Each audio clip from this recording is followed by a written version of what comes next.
Olá meninas, espero que vocês estejam bem. Estou trazendo aqui uma revisão e um estudo para vocês essa semana do 8 vertical, tirando os pés do chão.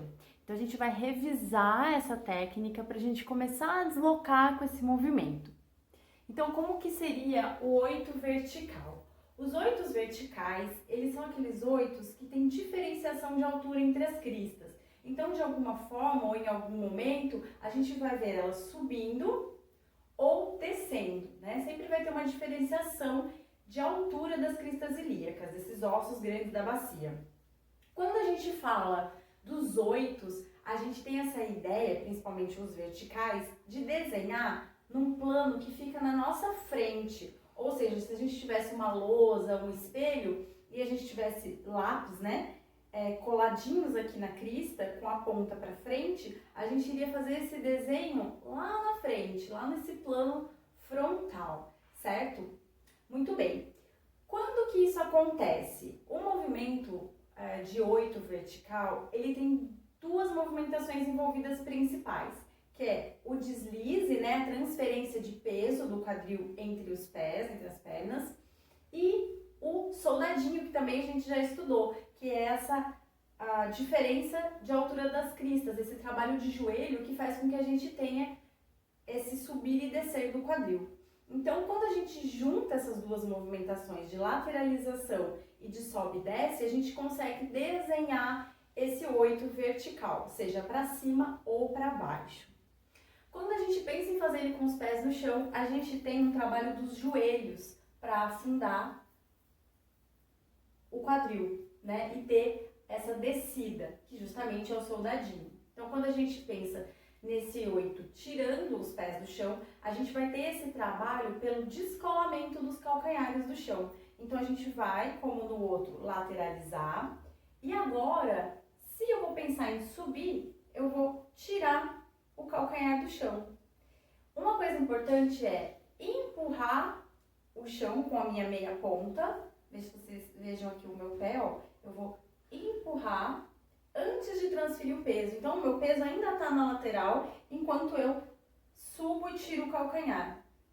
Para continuar essa movimentação, agora eu vou acionar o abdômen. Então, eu vou contrair o abdômen, porque aqui eu já começo a não ter mais a ajuda do pé, né? Como eu começo a trazer o meu quadril para o meio, tirando o peso lá da perna, eu começo a não ter mais essa sustentação lá na minha ponta. Então, agora eu preciso sustentar com a contração do abdômen. Só agora eu finalizo e transfiro o peso para o outro lado. Terminei aqui do outro lado, ele já está lateralizado, não preciso mais levar para a lateral. Eu posso intensificar um pouco para aumentar o meu desenho, mas eu já tenho o quadril na lateral esquerda aqui no caso. Agora, esse pé aqui ele já está livre de peso, então ele vai me ajudar. Então vejam que o trabalho que eu faço é entre as meias pontas, para ter a subida e descida do quadril, não mais o joelho, né? Então aqui eu tenho o joelho um pouco mais estendido, né? E eu vou trocar, ó, uma meia ponta, eu piso o calcanhar, outro eu tiro o calcanhar. Veja que eu ainda tô lá na lateral. Agora começa a transferência, usando bastante a contração e transfiro. E aí esse movimento, ele fica com esse desenho um pouco mais amplo e um pouco mais fluido, né? Ele é mais aéreo, diferente desse aqui, ó, que eu tenho um trabalho de joelho e o desenho fica mais denso, né? Fica mais forte. Esse aqui ele é mais aéreo e mais leve, tá? Vejam que eu vou descolando alternadamente os calcanhares. E o processo aqui é sobe e transfere, sobe e transfere, sobe e transfere. Lembrando que a subida acontece sempre na extremidade, certo?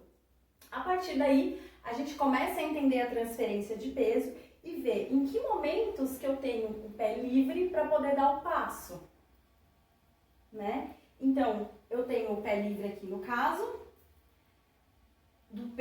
o lado que não está o peso do quadril. Então, o lado que eu vou subir é o lado que eu vou puxar depois a perna, a outra eu vou dar o passo.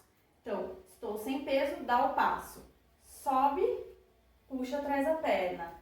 Afasta a perna, sobe, puxa a perna. Afasta, sobe, traz a perna. Afasta, sobe, traz a perna. afasta, sobe e traz a perna. Veja que eu empurro o meu quadril pro lado oposto que eu tô indo, subo e depois trago. Empurra pro lado oposto, sobe e traz. Empurra pro lado oposto, sobe e traz. Lembrem-se também de finalizar o movimento, ou seja, as duas bordinhas. Ela é um pouquinho menor quando eu chego, mas ela acontece, tá? Então, treinem essa movimentação do 8 vertical, deslocamento, porque a partir daí a gente vai ver depois como que ele acontece para baixo e variações disso, tá bom?